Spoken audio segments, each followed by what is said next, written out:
And that, friends, is the 9 o'clock edition of the news. This is John Scott reporting for Lester Smith. Next news as it happens, next scheduled news tonight at 11 o'clock over WOR Radio 710, The Talk of New York. And now stay tuned for Gene Shepard, next over WOR New York.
You're just going to have to put up with me tonight. I have a rotten cold. Hey, listen, speaking of rotten colds, did you ever get a chance to see, you ever watch those movies on late TV? You'll never see them any other time. The Carry On movies, you ever watched them? You mean you don't know about the Carry On movies? They're fantastic. Yeah, it's the little art theater group or something of the dopiest English comedies you ever see in your life, and they're great. And there's an opening scene in one called Carry On Cleo. This is one you have to see. If you can imagine George Bernard Shaw's Antony and Cleopatra done completely as slapstick. That's what it is. And they're in costume, you know. They're wearing Mark Antony's got all the paraphernalia of a Roman soldier, general, and the whole business. And in one scene, they're coming into England. It begins with the very first Romans invading England. You remember that scene? And it's done in color. If you get a chance to see it in color, it's fantastic. They're struggling along through the English countryside. And you can see Antony there is leading the troops. And he's sneezing and barking. And he is asked by his lieutenant, what is the difficulty? And he says, well, I say I've caught the national disease here of this bloomin' country. And he says, what disease is that? He says, well, they call it, I got a stinking cold. And that's the truth. You know that's the national disease of England? Some people have had a cold in England all their life. And they don't know how it is to be without one. So I have a cold. And you know what happens I just wonder how many wars have been started by guys with a cold. I have a suspicion that this is there's more to the physiological aspect of history rarely is talked about. Like on that Sunday morning when Hitler sent the troops to invade Poland, it is a well-known fact that at that morning he just caught a cold and was suffering from sinus trouble, and he was madder than hell. Vicks could have prevented World War II, given the right impetus. And seriously, I've got a cold, and I'm very, very serious. It's the first time I've come in here seriously thinking that I'm going to put a match to the 23rd floor here. You just toss it in and watch the salesmen running out of here like rats leaving a ship that's going down in the Sargasso Sea. Of course, most of the salesmen here don't know what we do up here on the 24th floor anyway. I wonder, have you ever wondered about that? Have you ever bought something at a place, like you buy a car or something? I mean, you've got this great big car, and it's $3,000 worth of junk all hooked together with little pieces of plastic and stuff, and something goes wrong, right? And you write to this company, you tell them about it, and you get this opaque letter back. Thank you very much for your interest, they will say, after you've complained that the transmission fell out, and you discovered last week that your differential was made out of silly putty. And they'll say, thank you very much for your interest. We always like to hear interesting letters from our customers. If you have any other comments, please write them to the Customer Research and the Customer Affairs Department. Thank you. And it's signed. And you say, what do you mean, thank you for your interest? Well, have you wondered why this is so? Well, I'm going to propose Shepard's proposition, and that is that most companies are no longer in the business of creating a product. They are in the office business. That means you could take the entire staff from this outfit here and put it in charge of a company that makes soap flakes. They wouldn't know the difference. They just, the machines would continue to run. And now that's hard to believe, but it isn't if you're close to the scene. And in fact, Lee, you heard Lee Brown's famous proposition. When you're watching, now this is for you, Walt. You do a little criticism. You do, don't you? Well, okay. I am going to repeat for the benefit for those of you who might have missed it. Really a cosmic idea, and it is. Most ideas that really truly get to the core of things sound on the surface extremely simple. E is equal to MC squared. Well, that's nothing. That's a ridiculously easy. Even I, having the trouble I had in algebra, can understand is E equals MC squared. That's an easy one, Now that took Albert Einstein his entire life to come up with that. And when he laid it on to awaiting humanity, it seemed so simple. Everyone said, "What the hell? Why did we see this before?" And the next thing you know, atomic bombs are going off. So you see, the most difficult concepts seem at the surface to be the easiest. Why do they applaud Newton so much? Well, Newton was the first guy that discovered when an apple falls, it falls because something pulls it down. I mean, up to that point, they said, well, the damn apples just fall, nobody ever... That's right. He said, there's something that pulls it down. I call it the force of gravity. At that point, everyone said, oh, for God's sakes, of course. I've thought that for years. You just put it into words. Well, that's the difference between Newton and you. Newton put it into words, and you just go around to the chock full of nuts and pick your teeth and think great thoughts and do not a damn thing about it. However, Lee's proposition solves so much of this.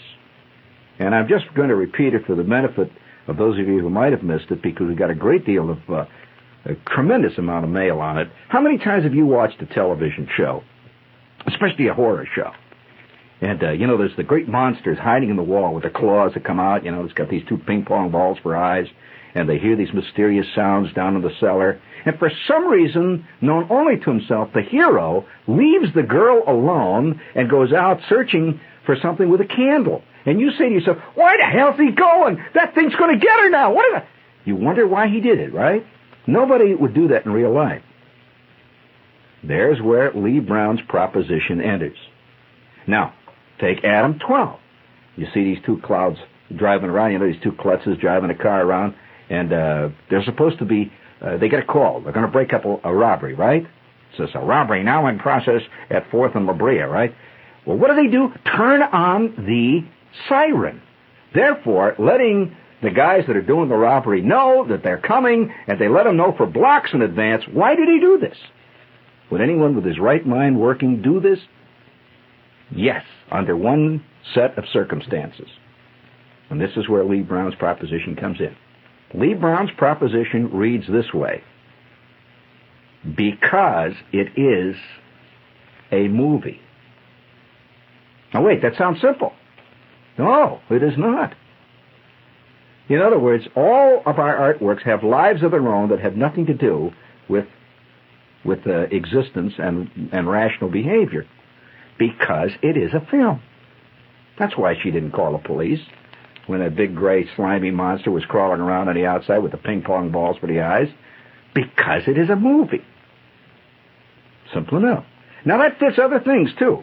We just received a letter from one of our fellow victims out there. Says I've been shocked, in fact rocked right down to the ground by Lee Brown's proposition. I've applied it to various things. This could change criticism in a great deal. It's an interesting thing to remember, because it is blank. A film, a TV show, a play, especially a play. The plays have nothing to do with life. And that goes all the way back to Shakespeare. So this guy wrote, and he says, Shepard, you've answered a question. He says, I've had this terrible thing. He says, I work in this office, and for years there's been something bugging me. Every time I ask a question of this guy who is my immediate superior, he mumbles and walks away. I ask him a direct question, when are we going to decide about the vacation schedule? He turns and mutters and walks away. This has bugged me for years. I'll ask him a direct question, shall I order more number 2 Ticonderoga pencils? And he mutters and walks away. He says, you've answered the question. I suddenly see it, because he is a boss. His mind does not work in normal ways. That's so simple. There's a great profundity there. E is equal to MC squared. And I'm just, yes indeed, Walt. And I am still worried very strongly about the impact of the physiological upon our daily life. I mean, how many guys, it would be interesting to write the physiological history of history. We've done the psychological history, Freud was to write history. Here, for example, what do you think was going on with this guy? Here's a note from Montgomery, New York. Larry McBride ran out of gas in the middle of the night, but he was in luck. A friend came by and offered to drive him to a service station. 8 miles and 3 villages later, McBride found one open, but the attendant would only give him 1 gallon of gas. When he got back to his car, a 1952 Chevrolet, that's enough to make a guy mad right there if you know the car, a 1952 Chevrolet, he had no funnel to pour the gas into the tank. That really bugged him. He struggled around for about 20 minutes trying to get the gas in the tank, and it finally got to him. And with 15 persons watching from a nearby tavern, and applauding, I might add, McBride poured the gas all over the car, set it on fire, and walked off into the darkness. Now, there's a guy that, he stepped right out and did it, man. Oh, yeah, that was funny. This is WOR New York. And speaking of funny things, here are some commercials. The new Lowe's Monte Carlo Hotel is alive with life. Watch the Grand Prix from your terrace. Dine on international cuisine in 5 restaurants. Enjoy international stars in the Folie Russe Supper Club. Play roulette at the only in-hotel casino on the Riviera. For reservations at Lowe's Monte Carlo, call 586-5099 or the Lowe's toll-free number in your area. Lowe's Monte Carlo Hotel. You ever been to Isla Morada? Isla Morada. Well, I got a story about Isla Morada. You don't know where Isla Morada is? Well, have you ever been down to the Keys? Well, if you've never been to the Keys, you are in for a very interesting surprise. You know where the Keys are. If you can imagine Florida. You look at Florida hanging down there at the bottom of a Texas weather map on the TV every night, and there's a little bunch of dots that go stringing out into the ocean there. Those are called the Keys, and one of them is Isla Morada. It's about, I would say, just guessing offhand, I'd say about 20 miles further south down the Keys from Key Largo. You remember Key Largo? Every time I think of Key Largo, I think of that movie. Remember the movie Key Largo? Who was in it? You know who was in Key Largo? That's right. But who was the bad guy in it? Bogart was not the bad guy in that. You never saw the movie? Oh, that's a great classic. That's a great classic. They were in this house in the hurricane in Key Largo. Well, anyway, there's something down there. There's something in the air down there. Any of you have ever driven down in Florida? Much at all? I don't think we've ever talked much about Florida, but most people, when they think of Florida, they always think of Miami Beach, going down and watching somebody in a nightclub, and that's one little tiny piece of Florida. But the Keys are something else. And here's Isla Morada, Key. This is a news note.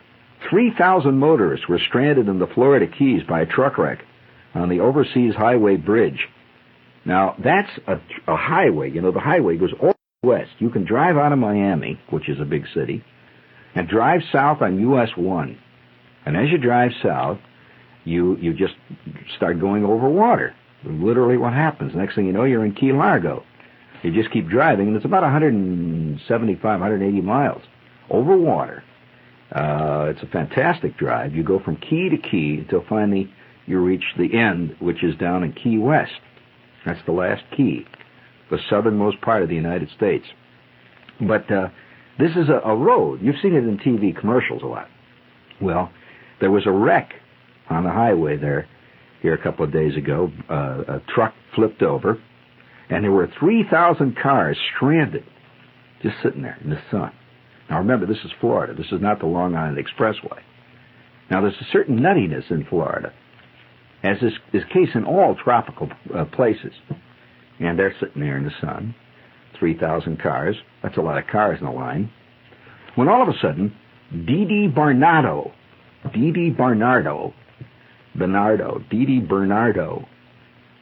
who's a chick, obviously, fantastic-looking girl, got out and climbed up to the top of her pickup truck. She had a little pickup truck, turned up the music on the pickup truck, and started to do this really graphic topless dance.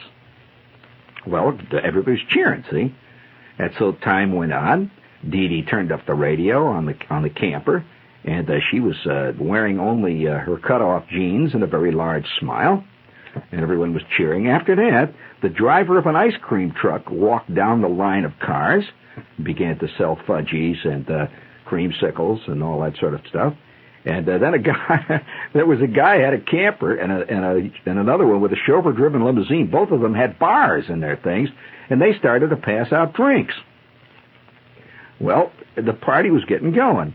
Next thing you know, people were climbing out of their cars and going down the side of the viaduct. That's a viaduct, you know, and they're swimming in the water.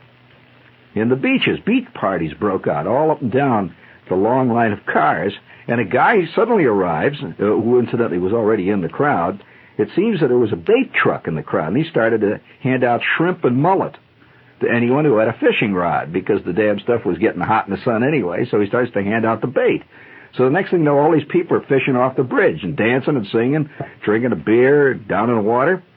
And then within 5 minutes, guys arrived with beer trucks and started to sell beer.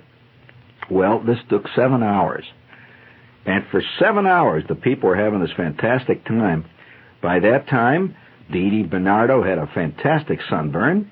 There were hundreds of people had tremendous hangovers. Some guys were taken back to Miami where they were given oxygen and resuscitated. Several people who took advantage of the bait man had coolers full of fish, and everyone was a little bit bugged when the traffic thing got straightened out. They started to drive. It says it just broke out. Now, I was in Isla Morada. I'll tell you something about Isla Morada. This is a story that I know I've never told this on the air, but many things have actually happened to me on driving in Florida, because this is a very special part of the world. Nothing to do with any other part of America. And life is extremely exotic down there. For example, here's an example of the kind of thing you run into. One day I'm driving across Alligator Alley. Now, Alligator Alley is a road that cuts right directly through the Everglades. This is an absolutely trackless waste. Fantastic place down there. I mean, because you know what the Everglades are. But you don't really appreciate the Everglades until you see them. There's nothing like them. They're unique. It's a giant. Did you know the Everglades really is a giant wide river that flows south out of Lake Okeechobee, which is this tremendous lake in the central part of Florida, a big, flat, shallow lake. And the water flows south in a great vast stream, slowly moves south, and it's tremendously wide. And of course, it's filled with just an endless mangrove swamp, endless weeds and cranes and alligators, and it's tremendous down there. So, and absolutely lonely, dead silence. So one day, I'm driving across Alligator Alley. Now, a lot of people get nervous driving across this, and there's a reason. There's no gas stations. There's nowhere to go. There's no place to get tire, air, or anything else on this road. It's about, I think, let me think here now. It's about 75 miles directly across. Goes from Fort Lauderdale on the east side directly over to Naples, Florida on the west coast. But all the way through the Everglades, this road cuts straight as a die. And it's hot. And you can see on either side of you nothing but the endless glades.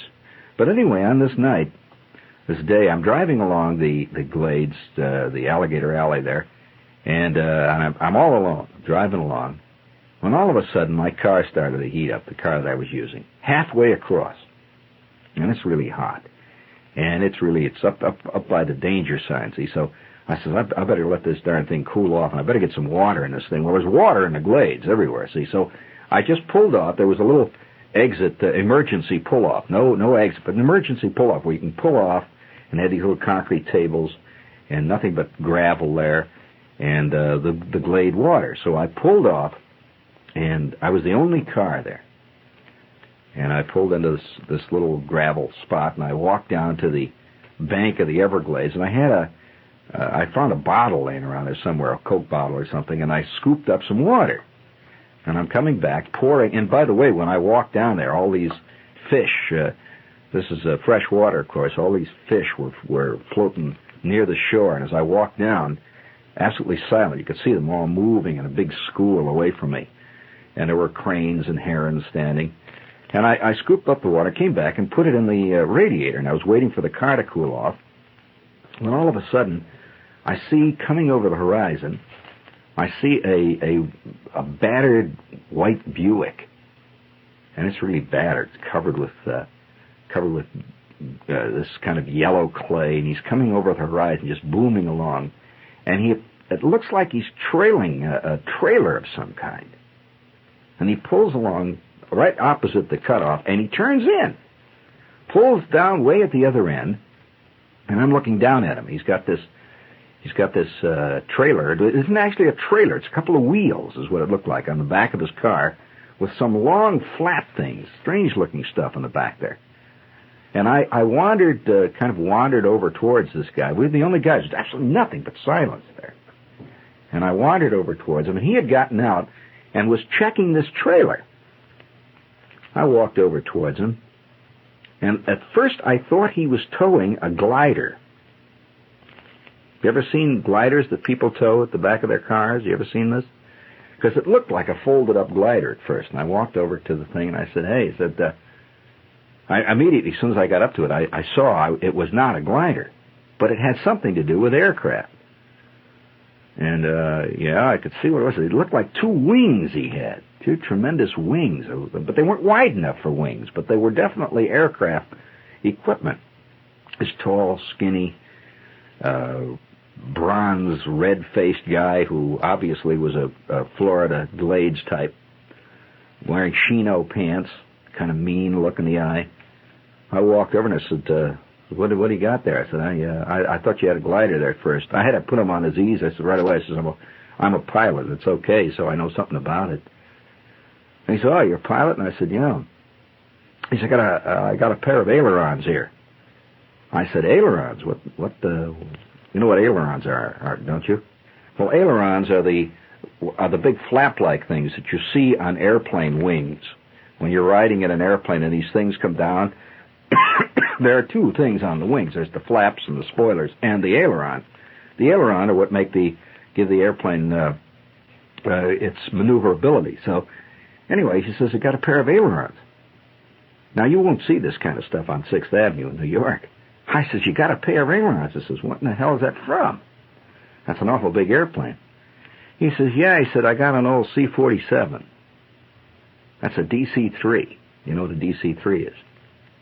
And he says, I found, there was a guy I heard that was junking a DC-3 or C-47 out here someplace in the Glades, and I I heard he had some ailerons to sell, and I wanted to come in and pick up a couple of pairs spare ailerons. I said, you got a C-47? He said, yeah, I sure have. I said, what do you do with it? Wait till you hear what he does with it. That's what threw me. I says, you got a C-47? He says, yeah, I sure do. He said, I got, you notice the back of the trailer. He says, I got a spare engine, too, I'm towing in. I said, yeah, I see it back there. And I was looking at the engine. An engine for a C-47 is a lot of hardware, by the way. And he says, yep. He says, I got a old C-47, an old Army surplus 47. He said, I bought here a couple of years ago. He said, I gutted it and rebuilt it. I said, how'd you rebuild it? He said, I built it into a camper. Guy's got a camper, see? I says, you got a camper that's a C-47? He said, yep. He said, I got it all built up nice and good.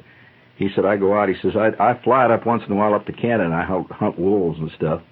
And I says, you do? And he said, yep. And away he went. So this is Florida.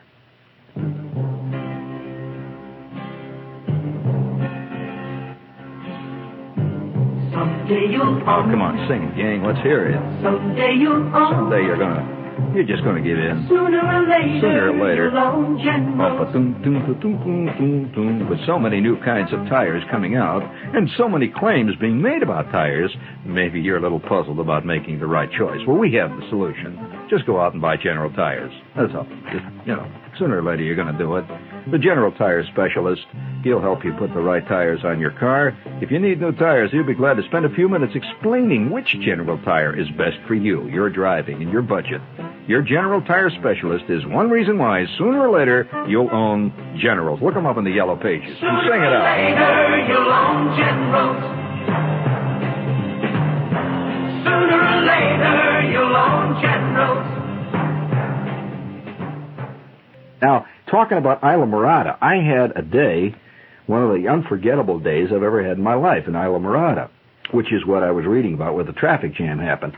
Now, you can't get off that highway. You got to remember, the reason this thing broke out is that it's a long, narrow concrete ribbon that goes south of Miami, and it goes from key to key. And once you're on it, you're on it. You just don't get off. There's no way to get around. There's no place to go. It's the Gulf down there. It's the beginning of the Caribbean. It's ocean. So nevertheless, one day, a friend of mine called, and most of the time in your life, things don't really work. I'm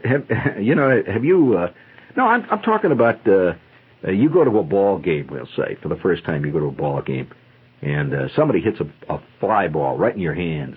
How often does that happen? Very rarely. You go out to let's say you go to Aqueduct, the first time you go to the racetrack. You put $2 on a horse, and he comes in at 117 to 1. That doesn't happen often, does it? No way. Okay? Well, even more rare is what happened to me. One of the great rarities of my time happened right down there in Islamorada. A friend of mine called, and I was down in Miami, down there doing some stuff. In fact, I was down there on a promotional tour for my last book, and he knew I was down there. So he lives up in Central Florida, and one day in the hotel room, I got this call. And I picked up the phone. I said, yeah, Dick, what's up? He said, did you ever, do you ever fish for tarpon? I said, no, I haven't. I never did. Now, you've heard of tarpon. Well, I'd heard of tarpon all my life, and I'm a fisherman, too. Remember this. But the reality is very, very different from the concept. You can judge nothing by films, movies, books, plays. The real reality transcends all of that. So Dick says, would you like to go fishing for tarpon? I said, sure. He says, well, I'm on my way down to the Tarpon Derby. Did you know that there's an international event that is held every year that is extremely technical, and only the best fishermen in the world come to this thing, and it's at Islamorada, which is the great tarpon fishing grounds in the Western world. And he says, I'm in the Tarpon Derby. This guy, by the way, is a famous skeet shooter, too, an ex-U.S. champion. So he says, listen, he says, I'm driving through Miami. He said, I'll pick you up. And he said, I'm going to be tuning up for the Derby. He says, now the Derby begins tomorrow, and he said, I've already got my boat down there. He says, the guide that I've been working with for the past 15 years is down there, and we're all set. He said, you can go along with us. So I said, sure, I'd love to. I never miss a chance for an experience like this, so he picked me up. And we began to drive. We drove south through Miami and down to Key Largo and continued on south. And as you go, first there's all kinds of little hot dog stands and Mr. Donut stands and stuff. And then eventually it begins to slowly thin out. And the next thing you know, you see the Gulf on either side of you, this great flat expanse of green, blue, yellow, magnificent water. And we hit town after town, and finally we're at Isla Morada. Have you ever heard of Isla Morada? Okay. Isla Morada to a fisherman is like mentioning the Vatican to a Catholic. I mean, it is. It's where it is.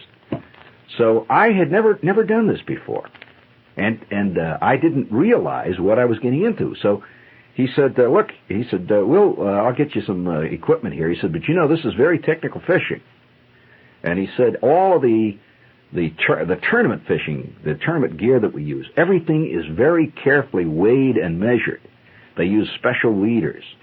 They use a special kind of tarpon lure. They don't use any live baits. But everything is measured and weighed, so that when they go out and the referees go out with them, it's under absolutely controlled conditions. So no kidding. And he says, okay, he says, here's your rod now. He says, you've got your tournament equipment, and I'm going to give you this tournament lure. Now, the lure looks like a little lozenge. In this case, was painted red. A little lozenge of metal. It's about, an inch and a half, maybe an inch and a quarter long, about a quarter inch thick, and about an inch wide, with a single hook, one hook. And it has a little feather on the end of it, red or sometimes yellow. But it's a very carefully weighed piece of gear. It has to be exactly the same as all the other guys have got. So we got in the boat. Now, the boat is a flat boat, an inboard boat, a flat fiberglass boat, very rugged boat, and we tore off out past the mangrove swamps with this guy who had never been out of the Keys. 40 years he'd been living in the Keys, this big bronze-looking laconic guy with a straw hat, lives in a houseboat. Reminds you of Travis McGee. So out we went into the Gulf, and we're going down through these mangroves, and off in the distance we see occasional boat off there on the horizon. So we finally got out to where we were going to fish. Now, he drops a little anchor, and we lay in water that was no more than maybe 3 or 4 feet deep. You can see the bottom all around us. There's coral, and there's little weeds and starfish and stuff right on the bottom. The water is absolutely crystal clear. You can see every grain of sand on the bottom of this thing. We're sitting in there. I says, what do you do? And they were paying absolutely no attention to me, because these two guys were training and were warming up, were working on their tackle for the big day tomorrow. I was just sort of a passenger. They gave me this rod, and so I felt kind of foolish. And he says, well, you go up on the bow. He says, don't get in our way. And I'll tell you what you do. He says, you see the tarpon. You don't just fish for the tarpon. You don't just cast in general. You see a tarpon. If you see a tarpon, well, you wait until he's just opposite the boat. If he's moving parallel to the boat or across the front, at that point, he said, you have to drop your lure no more than 8 inches in front of his nose, right directly in front of him. He will hit your lure, theoretically, out of anger, not because he's hungry, but because something is endangering him. He sees this thing, and bam, he hits it, say. Now, he says, that's important. If you drop it too far away, they have very poor eyesight. He won't see it. If you drop it too far behind, he'll just swim away from the danger. It has to drop right in front of his nose. He says, there's only one problem. I said, what is that? He says, the tarpon moves through the water about 30 miles an hour when he's swimming. He says, he doesn't just lay out there. I said, oh. Well, all day I watched for tarpon. And once a shark moved past us. Once a ray just floated quietly under the boat and drifted out. He says, get your lines in quick. And a rain began to fall. A cold wind blew. And then the sun came out again. And we moved to another place, and another place. And then it rained again, and there was another splash of sunshine. And off in the distance, I saw a couple of other boats drifting around doing the same thing, way off. Well, finally, it all day had gone by. Nothing had happened. It is now about 5 o'clock. It's just starting to get the edge of dusk. And the guide says, listen, he says, I'll tell you, we got one more thing. Let's try the weed bed, he said, down by Big Mangrove. And he said, we put in about 10 minutes down there, and he says, then we'll go in and just give it a try. So we drifted on down to this next place, and I am up on the bow of a boat. This is when the wildest thing that ever happened to me as a sportsman ever happened. And I have nothing on except a pair of shorts, a T-shirt. That's it. Not even shoes. And I'm standing in the bow, and Dick and the guide were working back. All of a sudden, I see what looked like a shadow, just drifting about, 75, 80 feet away. Just a shadow, moving across the water. It looked like the sun. Which, for the first time in my life, I did exactly the right thing. Now, how often, when the great moment arises, do you miss the foul ball in the stands when you brought your glove? Well, I shot a cast out. It was fantastic.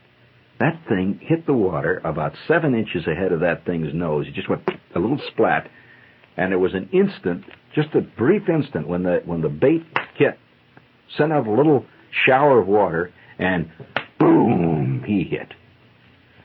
And the fish left the water, and in a great leaping, twisting, climbing turn, he landed flat on his side, and he took off. Well, it was a fantastic moment. He took off. He must have gone about, I would say, it looked like a half mile. I doubt whether it was that far, but he must have gone at least about a quarter of a mile. He just took off. And Dick and the guide leaped up. What the hell? There it is. I've got a fish. In fact, he took off so hard that this thing cut through the water and sent up a spray. My monofilament line was cutting the water. And finally, he stopped a quarter of a mile out. At that point, Dick says, don't do anything. Don't touch it. And I waited. And he leaped again. This tremendous tarpon took off again, flipped over in the air twice. And that was the beginning. I set the hook. And for 1 hour and 20 minutes with this light tackle, I fought this fish. You have no concept of what it's like to be hooked to the back end of 120 pounds of tarpon. It is an incredible experience. And at one point, I figured I'm not going to live. I'm not going to survive this. My stomach hurt, my back hurt, my head hurt. I'm standing on the bow of the boat. I don't have any of these harnesses or anything else on me, and I've got this thing stuck in my shorts, trying to fight it, pump it, and finally, after 1 hour and maybe 15, 20 minutes, I landed this giant tarpon. Well, now, when we came in, he was about 5 feet 6, 7 inches long, tremendous fish. When we came in, Dick looked at me and he says, some guys have been coming down here for 15 years and have never landed a tarpon. He says, and you land a tarpon, not only a tarpon, you land one over 100 pounds on your first cast. Your first tarpon, you see. Well, I've quit now. I quit when I was ahead. And whenever I think of the Isle of Murata, the Key Largo world down there, that's a whole separate world. And if you ever get a chance, you should drive south of Miami, head on down towards Key Largo, Key West, make it all the way down to the end.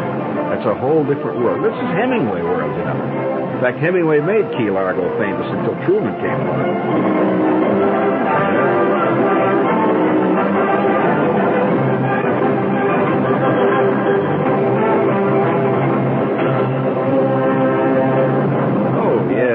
Oh, you think you got it bad, right, huh? Okay, listen to this one. This is WOR New York.